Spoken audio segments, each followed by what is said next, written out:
সুপ্রিয় দর্শক, এই মুহূর্তে আমরা মুনমুনের কাছে। মুনমুনের হাতে 5 লক্ষ টাকা দেখতে পাচ্ছেন এবং একটা মোটরসাইকেল দেখতে পাচ্ছেন। সে বিয়ের আসরেই এই 5 লক্ষ টাকা এবং মোটরসাইকেল তার জামাইকে উপহার স্বরূপ হিসেবে দিবে। এবং পিছনে যে বাড়িটা আছে এই বাড়িটাও মুনমুনের। সে 1 মাস কিংবা তারও কম সময় হলে তার জন্য ভালো হয়, বিয়ে করতে চাচ্ছে এমনটাই কিন্তু তিনি বলছে, বিয়ের পাত্র খুঁজছে। আচ্ছা মুনমুন, ভালো আছেন আপনি? জি আপা, ভালো আছি। আচ্ছা, আপনার হাতে 5 লক্ষ টাকা আর এই মোটরসাইকেল কি আপনার? হ্যাঁ, এই মোটরসাইকেলও আমার, এই 5 লাখ টাকাও আমার। আপনি মোটরসাইকেল চালাতে পারেন? মোটরসাইকেল তো আমি চালাইতে পারি না, কিন্তু এই মোটরসাইকেলটা আমি কিনে রাখছি। কারণ আমাকে যে বিয়ে করবে তাকে বিয়ের আসরেই আমি এই মোটরসাইকেল উপহার দেব। বিয়ে করার পর সেই মোটরসাইকেলে করে আমাকে নিয়ে বাড়িতে যাবে। এটা আপনার ইচ্ছা বা স্বপ্ন? এটা আমার স্বপ্ন। আচ্ছা, এই যে বাড়িটা আছে, হ্যাঁ বাড়ি তো আপনার নামে, তাই না? হ্যাঁ, এই বাড়িটা আমার নামে। আচ্ছা, তো আপনি কি বিয়ের পর জামাই নিয়ে এই বাড়িতে থাকবেন? এখন আমার জামাই যদি বলে যে আমি তোমার সাথে এখানে থাকবো, নিশ্চয়ই এখানে থাকবো। তাই না? যে ঘর জামাই কি? ঘর জামাই।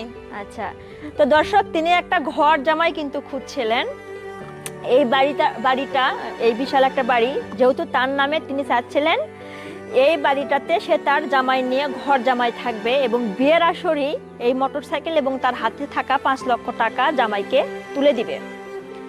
তো মুনমুন, আপনার কোনো চয়েস আছে কিনা, কিংবা কোনো পছন্দ, বুঝাচ্ছি আর কি, কোনো পছন্দ আছে? আপা, আমার তো অনেক টাকা পয়সা। এখন আমি ভালো মনের একজন মানুষ, চাকরিজীবী হোক আর ব্যবসায়িক হোক, সমস্যা নাই। যে আমাকে, আমার টাকাকে না, আমাকে ভালোবাসে, তাই না?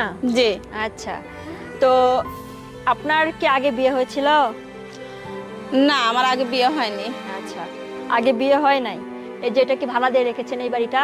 হ্যাঁ, এটা ভাড়া দিয়ে রাখছি আমি। আর এখানে থাকেন আপনি? হ্যাঁ। আপনার বাবা মা বেঁচে আছে? আমার বাবা মা বেঁচে আছে। বেঁচে আছে। কয় ভাই বোন আপনারা? আমরা 2 ভাই 2 বোন। 2 ভাই 2 বোন। যে তাদের কি বিয়ে হয়ে গেছে? সবার বিয়ে হয়ে গেছে। তো দর্শক, তার ভাই বোনের সবাই বিয়ে হয়ে গেছে, তিনি এখন আছেন বিয়ের জন্য পাত্র খুঁজছেন এবং ভালো হলে বিয়ে করবেন। তো আপনার সাথে যখন কেউ যোগাযোগ করতে চাইবে, কিভাবে যোগাযোগ করবে? যোগাযোগ আপনাদের মাধ্যমে করবে।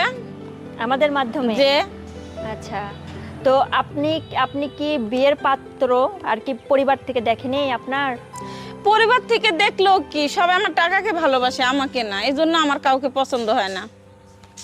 আচ্ছা, তো আমাদের পেজে যেহেতু ইন্টারভিউ দিতে আসছেন দর্শক, অবশ্যই তিনি কিন্তু একটা আশা নিয়ে এসেছে যে এই পেজের মাধ্যমেই যেন তার মনের মানুষ কপালে আসুক। আপনি কি সারা জীবন তাকে নিয়ে সংসার করতে চান? হ্যাঁ, আমি তাকে নিয়ে সারা জীবন সংসার করতে চাই। আচ্ছা, সুখের সংসার। সে বিভিন্ন জেলার হলেও তো সমস্যা নাই? কোনো সমস্যা নেই, যে কোনো একটা জেলারই হোক, যে কোনো জেলার হোক।